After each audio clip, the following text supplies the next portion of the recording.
ಜೀವದ ಶ್ವಾಸ ಇರುವವರೆಗೂ ಆತನು ನಿಜವಾದ ದೇವರನ್ನು ನಾವು ತಿಳಿದುಕೊಂಡು ಅರ್ಥ ಮಾಡಿಕೊಂಡು ನಮ್ಮ ಪರಿಸ್ಥಿತಿಗಳನ್ನು ನಾವು ಬದಲಾಯಿಸಿಕೊಳ್ಳಬೇಕಾಗಿದೆ.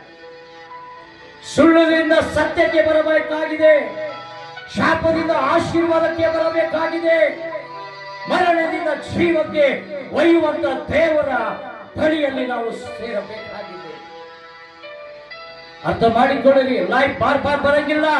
ಎಷ್ಟೋ ಜನರು ಒಂದು ರೋಗದಿಂದ ಸಾಯ್ತಾರೆ, ಹಾರ್ಟ್ ಅಟ್ಯಾಕ್ ಇಂದ ಸಾಯ್ತಾರೆ, ಕೂತಲ್ಲಿ ಸಾಯ್ತಾರೆ, ನಿಂತಲ್ಲಿ ಸಾಯ್ತಾರೆ, ಓಡು ಹೋಗುತ್ತಾ ಸಾಯ್ತಾರೆ, ನಡ್ಕೊಂಡು ಹೋಗುವಂತ ಸಂದರ್ಭದಲ್ಲಿ ಸಾಯ್ತಾರೆ, ಪಾರ್ಟಿ ಮಾಡುವಾಗ ಸಾಯ್ತಾರೆ.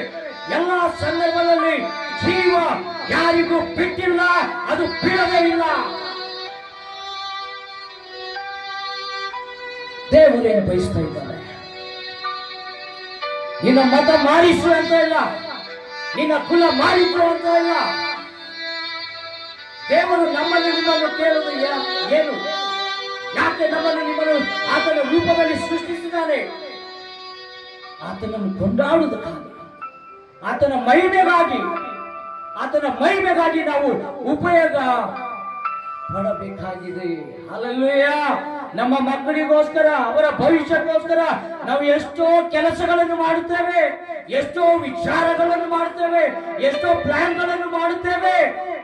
ಅದೇ ರೀತಿ ನಿಜವಾದ ದೇವರು ನಮ್ಮ ಭವಿಷ್ಯಕ್ಕಾಗಿ ನಮಗಾಗಿ ಪ್ಲಾನ್ ಮಾಡಿದ್ದಾನೆ.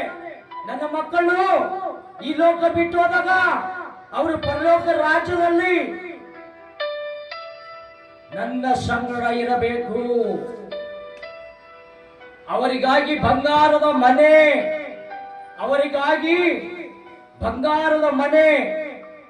ಆದ್ರೆ ನಾವೇನ್ ಮಾಡ್ತಿದ್ದೀವಿ?